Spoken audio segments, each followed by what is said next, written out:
I want Gareth Southgate to leave England now. I've come to this decision after a lot of thought. I'm a very loyal Gareth Southgate supporter, but seeing that result in Ukraine, seeing Germany sack Hansi Flick, a Champions League winning manager, they've sacked him ahead of their own tournament, and then looking just purely at time. The Euro 2024 tournament starts in less than a year. And I think England have never been, in the last couple of years now, in such a lacking of confidence place, lacking in ideas, lacking in creativity, lacking in leadership. And that's all down to Gareth Southgate, because the proof is in the pudding with these players. We've got Jude Bellingham picking up back-to-back Man of the Match awards for Real Madrid, something like 4 goals in 5 games, something like that. Harry Kane leading the line for the biggest club in Germany. Ironic, of course. James Maddison, big move from relegated Leicester to one of the biggest clubs in the country, dominating the Premier League. He's been the best player in the league. John Stones, Kyle Walker. I know some of these players didn't all feature against Ukraine, but these guys are winning trebles. Phil Foden playing in midfield against Inter Milan in the Ataturk Stadium, dominating midfield because De Bruyne got injured, and he's barely featuring. It's embarrassing.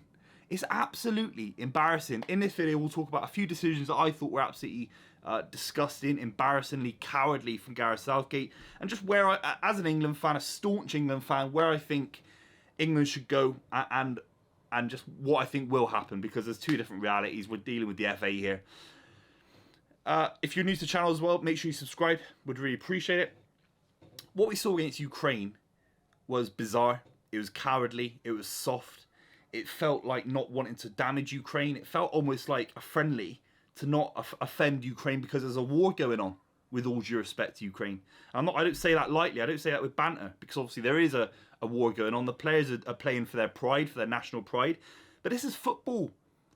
We should be going to Ukraine, I'm sorry, and smashing these lot 4-5-0. It's not always easy to do that. I'm not saying that.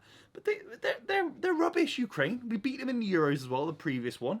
We should be absolutely smashing these lot, knocking it around on the park.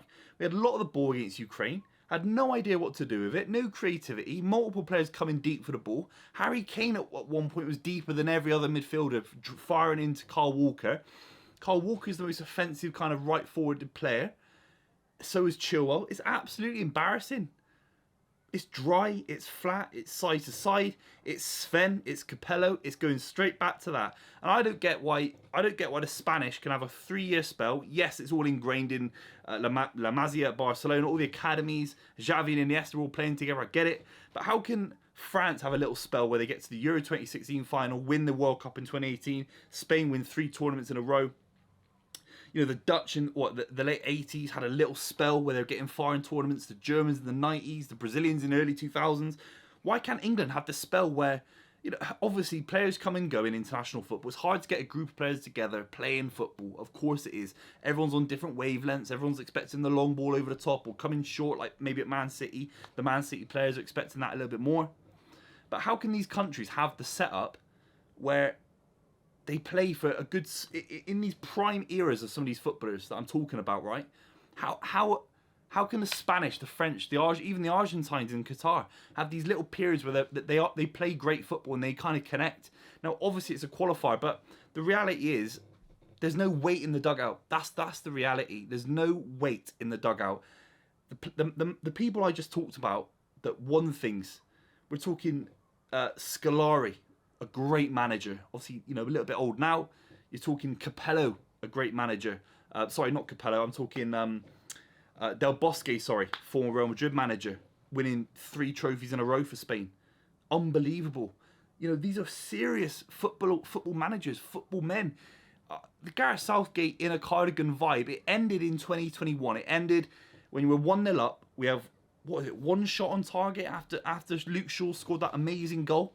How do we not go on and smash... This is becoming a rant now. How do we not come on and smash them lot 3-4-0? They were bang average. They were old. They were slow. They were dry. And we managed to be drier and slower than the Italians, despite having the likes of, you know, Saka, Rashford, Sancho available, Phil Foden, etc. So it's absolutely crazy to me. It all stems down to the manager. We've got Gareth Southgate. He's got no managerial pedigree. What he's done up to this point, I'll definitely sit here and defend him. Euro 2021 getting to a final is historic. World Cup semi-final is historic. those two back-to-back, there's no question about it. It actually makes him the second most significant manager to ever manage this country, purely on stats. Whether you think about, has he got the same weight as maybe Kevin Keegan, Glenn Hoddle, it's probably Sir Bobby Robson? Probably not, of course not. But in terms of what he's achieved, he surpassed all three of those managers combined. More than Capello, more than Sven. That's the reality, because tournament football is only a few games every couple of years, and he's got us far in multiple tournaments. But the last one should be a massive concern to us, the World Cup. We got to that game against France. We should have been level in terms of our attitude. It should have been a 50-50, a swinging for swinging kind of game. And we felt lucky to be there. We felt it was Spurs. It felt very Spurs. There's no wonder he gets linked to the Spurs job in previous years. We felt lucky to be there. We felt, we're in awe of playing the French, who were bang average. And the likes of Tchouaméni scoring that goal against us was bred because of the confidence we installed in the opposition. Deschamps would have looked at what Mancini went through at Wembley and thought, all we have to do is have a couple of minutes on the ball, and he's not going to change anything. We'll just get on the ball. We'll stretch them. They're going to be tired after the Senegal game. Stretch them a little bit, and we'll get back in this game. And then Harry Kane bottled it. And it all stems down from Gareth Southgate. A lack of winning mentality, a lack of crucial cutting edge. Do you think Thomas Tuchel, if he's in the dugout, let's just say as an example, let's just say if he's in the dugout, Harry Kane is fearful of missing that because he'll get a bollocking in the dressing room. He probably got given a cardigan. Gareth Southgate probably gave out a branded cardigan to Harry Kane when he skied it and he bottled it. The biggest moment of his career. That's the reality. So all these concerns I've got is stemming from what I saw against Ukraine. James Maddison playing out wide. What world are we living in? He's been the best player in the Premier League for last month. He's been the best player in the Premier League for the last month, central. Harry Kane dropping deeper than him. At points, Jude Bellingham was wide. We had this kind of weird wide three. And then it goes down to Jordan Henderson. Now there is certainly a lack of quality in that position for this country. Calvin Phillips is barely playing football. Jordan Henderson, of course, is still playing football, but he's old.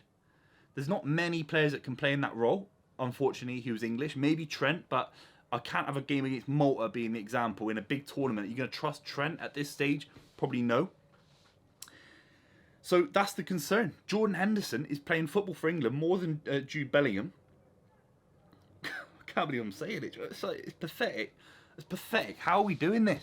And Jordan Henderson's playing in front of 5,000 fans.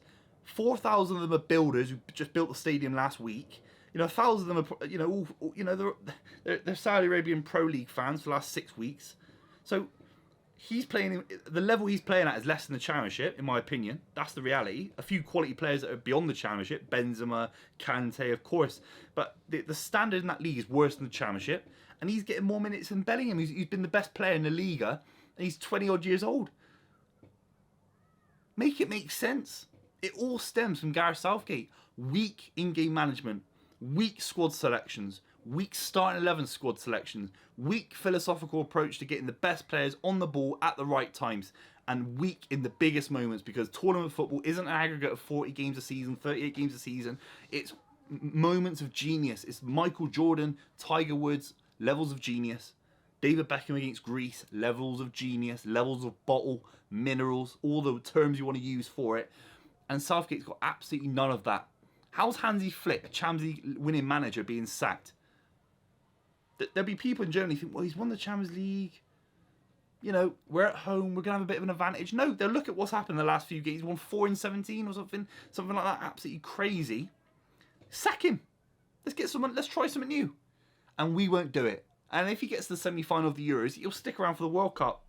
So that's just where we are. There is English football hasn't been this bad now since Iceland 2016, in my opinion. He built it up. He did very well in the World Cup, very well in the Euros. There's no question about it. Getting past Germany and Denmark, big results. But since then, it's been poor, flat, embarrassingly so. If you're new to the channel, make sure you subscribe. I want this geezer out of the fucking country. Honestly, God, get him out of this. Man, how's he managing Phil Foden? How's he managing Kyle Walker, Harry Kane? What world are we living in? That's my take. Let me know what you think in the comments down below, and I'll see you soon.